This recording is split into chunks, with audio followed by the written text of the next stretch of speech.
ফারাক্কায় বেহাল রাস্তায় পথ দুর্ঘটনা, বিক্ষোভের মুখে পড়েন তৃণমূল বিধায়ক।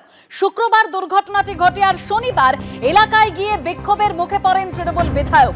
ফারাক্কার তৃণমূল বিধায়ক মনিরুল ইসলামকে ঘিরে বিক্ষোভ দেখানো হয়।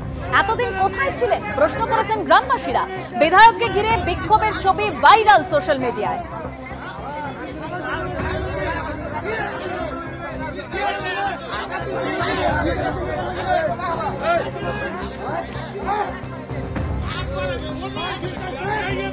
শুক্রবার খারাপ রাস্তায় গাড়ির ধাক্কায় জখম হন এক শিশু কন্যা। শনিবার আহত শিশুর বাড়িতে যান বিধায়ক মনিরুল ইসলাম, আর ফেরার পথে বিধায়ককে ঘিরে এলাকাবাসীরা বিক্ষোভ দেখাতে থাকেন।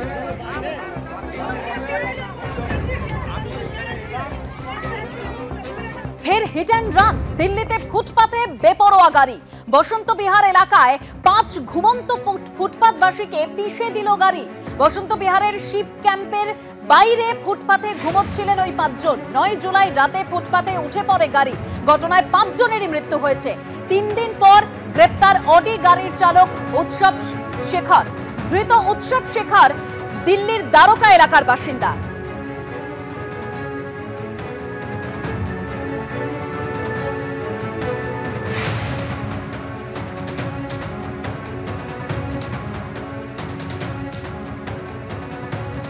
অসমে জনজাতি সমীক্ষায় বাংলা মাতৃভাষা লিখলেই বিদেশি। সমীক্ষার নথিতে মাতৃভাষা বাংলা থেকেই বোঝা যাবে বিদেশির সংখ্যা।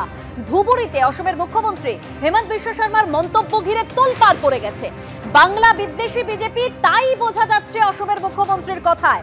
বাংলার কথা বললেই বিদেশি, বিজেপিকে পাল্টা প্রশ্ন তৃণমূল কংগ্রেসের।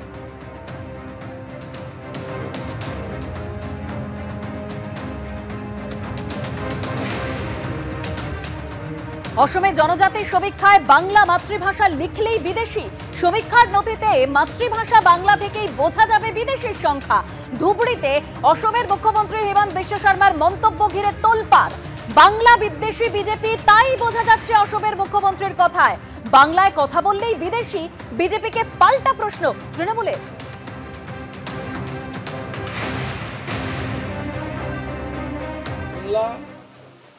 রাজ্য বাংলা ভাষা এর বিরুদ্ধে বিজেপির যে তীব্র ঘৃণা এবং বিদ্বেষমূলক রাজনীতি শুরু হয়েছে, তা আবার প্রতিফলিত হলো আসামের মুখ্যমন্ত্রী হেমন্ত বিশ্ব শর্মার কথায়। হেমন্ত বলছেন যে সেন্সাসের সময় যদি কেউ মাতৃভাষা মাদার টাং বাংলা বলেন, তাহলে আমাদের বিদেশি চিহ্নিত করতে সুবিধা হবে। এর মানে কি? বাংলায় যারা কথা বলবে তারা বিদেশি?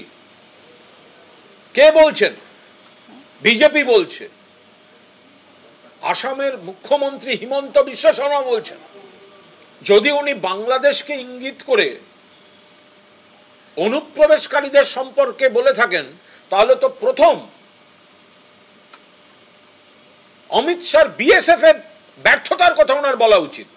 আমরা তো মনে করি আরো বৃহত্তর স্বার্থে যে পশ্চিমবঙ্গের যারা বসবাস করেন, যারা বাংলা ভাষায় কথা বলেন না, যারা 3 পুরুষ 4 পুরুষ থেকে পশ্চিমবঙ্গে থেকে গেছে, যারা পশ্চিমবঙ্গের সঙ্গে সম্পৃক্ত হয়ে গেছেন, তারাও বাঙালি। আমরা ভাষাভিত্তিক রাজ্য গঠনের বিরোধী ছিলাম নীতিগত অবস্থান থেকে, আমাদের পরিবার ছিল। আজকেও যে রাজনীতি তৃণমূল করছে, এটা সম্পূর্ণ বিদ্বেষের রাজনীতি। এবং যেভাবে এখানে একটা বাঙালি বাঙালি শব্দ তোলা হয়েছে, এতে কার্যত আমাদের যে পরিযায়ী শ্রমিক আছে, যারা ভারতবর্ষের বিভিন্ন জায়গায় ছড়িয়ে আছে, এবং আমাদের যারা ছাত্রছাত্রী আছেন, মেধাবী ছাত্রছাত্রী যারা ভারতবর্ষের বিভিন্ন জায়গায় কর্মরত, তারা অসুবিধার সম্মুখীন হচ্ছেন। একদিকে আপনি গুজরাট এবং গুজরাটিদের আক্রমণ করবেন, অন্যদিকে আপনার রাজ্যের 6 লক্ষ মানুষ গুজরাটে কাজ করবে। এই দুটো তো একসঙ্গে চলতে পারে না।